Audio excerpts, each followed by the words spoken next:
Donald Trump doesn't like the photo that the Justice Department included in its 39-page court filing this week. This one, which according to the Justice Department shows secret and top secret documents that were found in the former president's office at Mar-a-Lago. And we know Trump doesn't like the photo from his very own comments on his and comments from his lawyers. They've put this picture out so that you would assume, and I am somebody who has been, and the press loves to talk about this, especially today. I'm somebody that has been in his office. I've seen it. This is not the way his office looks. They give you this appearance that you walk in and there's these top secret documents just strewn about. That is not the way his office looks. Anybody that knows President Trump's office, he has guests frequently there. I haven't seen President Trump's office, but I have seen an episode of CSI. And when they go in for the search warrant, usually the evidence not on the floor. They take the photographs with that clicky camera, and then they put the evidence with that little ruler thing. And that's in that photo. But did you hear what she said there? Trump lawyer Alina Habba said he frequently has guests in his office at Mar-a-Lago, the same office where the DOJ says FBI agents found that trove of sensitive government documents you saw in the photograph. And that helps explain why DOJ was concerned not just about Trump illegally keeping government documents after he left office, but also about who else might have seen them down at Mar-a-Lago. Trump's lawyer also said that the FBI photo wrongly suggests that this is how Trump keeps his office, with, quote, top secret documents just strewn about.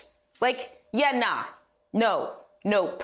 This is an FBI evidence photo, and like I said, it's the kind of photo that we've seen in news reports after law enforcement seizures of illegal goods, guns, drugs. And again, Law and Order, CSI, we know. We've seen this on television. We know what this photo is. And often, images like this show, look on the screen, packages of illicit drugs spread out on the table.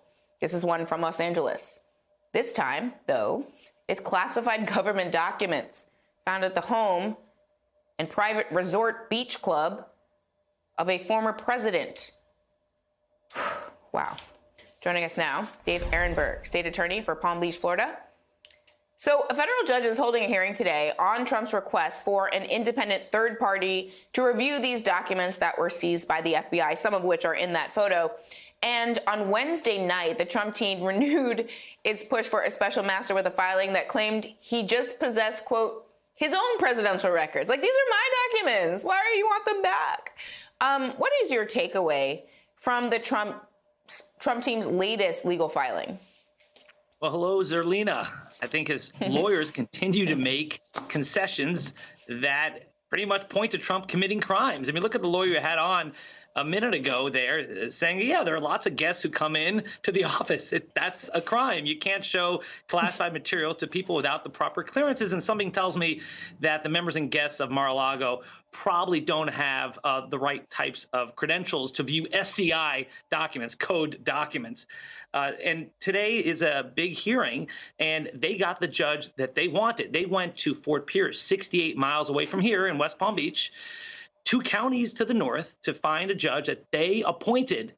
And the judge seemed to reward their form shopping by issuing a preliminary order saying that she's likely to grant the motion for a special master. She issued that preliminary order before the Department of Justice even had an opportunity to respond. So you can understand why DOJ may think this is an uphill battle, but they did a great job issuing a 36-page response that eviscerated the former president's claims that he was cooperative. In fact, they set out a case of obstruction against him and possibly even his own lawyers. So it's so interesting that you said the word eviscerated, because that is the same word that Nick Ackerman used yesterday to talk about the DOJ's court filing. Can you talk a bit more about how the defenses are eviscerated? We know that essentially they're throwing stuff at the wall. They're basically claiming that the documents were planted, but also that the photo was staged, and that, like, they're not really top secret documents, I guess.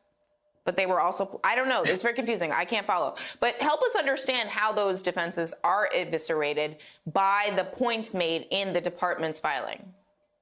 Well, don't be worried that you may not understand it. I don't know if his own lawyers understand these contradictions. I mean, how do you plant documents that you declassified, right? I mean, how does that work? I don't know either. So what this 36-page motion did, this response did, it set out the ways that Trump may have obstructed justice. His lawyers may have obstructed, and that's up to 20 years in prison. They show that, for example, that Trump was pushing back the whole time, that it was not a cooperative situation, that they tried for many months to get the documents from Trump, and he refused. And then they issued a subpoena. And then after they issued the subpoena, the Trump lawyer, Christina Bobb, signed a document saying that they had turned over all of the classified documents. But that was a lie. They didn't. They had to go back in, and they said that they had multiple sources that told them this. So it's not just one person within Mar-a-Lago, but multiple people who are on the inside who must have told investigators that there still are documents there. And then they went in and they said, not only did we find documents, but we found them all over Mar-a-Lago, not just in the room they said it would be in. And even though they were given weeks to produce these documents and only produce one folder, the FBI went in within hours, produce many times the number of documents that Trump's lawyers were supposed to produce in the first place. So this is evidence of obstruction. It's evidence of a violation of the espionage law, and it's evidence of a violation of 2071, which says you can't have retention and concealment of documents. One of the things we've also been closely paying attention to this week is the lawyers. You've already cited, we played one of the lawyers, but two of the other ones, Christina Bobb and M. Evan Corcoran, they seem to be in a little bit of trouble. Like the first report that came out, and it was like Christina Bobb signed a document that may have included a false statement. I was like, oh, she needs her own lawyer. Lay it out for us. I mean, do these lawyers need lawyers? Are they witnesses or targets in this investigation? Yeah. You know, the acronym MAGA, it may stand for Making Attorneys Get Attorneys.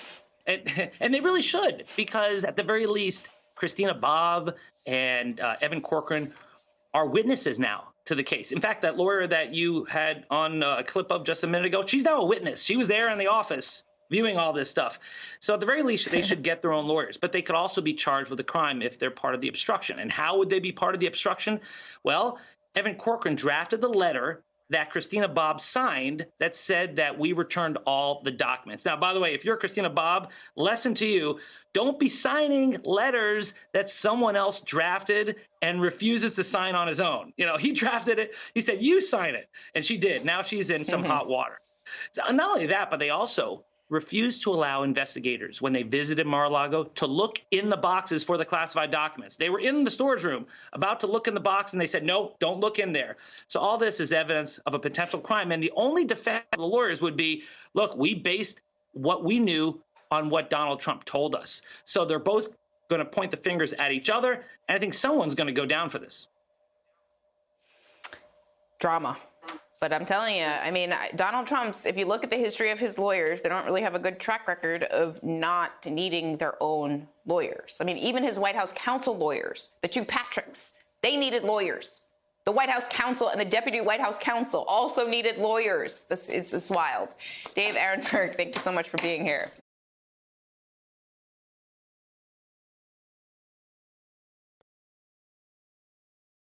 Hi, I'm Zerlina Maxwell. Thanks for checking out our channel on YouTube. You can see more from Zerlina by clicking any of the videos on this screen, and make sure you subscribe below to stay up to date on the day's biggest stories. Thanks for watching.